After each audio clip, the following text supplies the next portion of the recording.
पक्षी येती 15-16 होतात झाडावर सगळेच गोळा.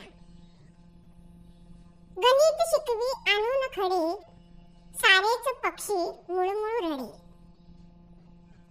कावळा घेतो छान छान खेळ मध्येच करतो सुट्टीची वेळ. एका कावळ्याने काढली शाळा त्यात नाही खडूफळा. कुणाच्या डब्यात भजी पाव वासानी कावळा करी काव काव काव. मध्येच आला वादळ वारा कावळ्याच्या अंगी पाऊस धारा.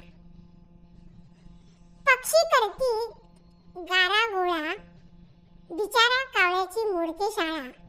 तर एका कावळ्याने काढली शाळा त्यात नाही खडूफळा.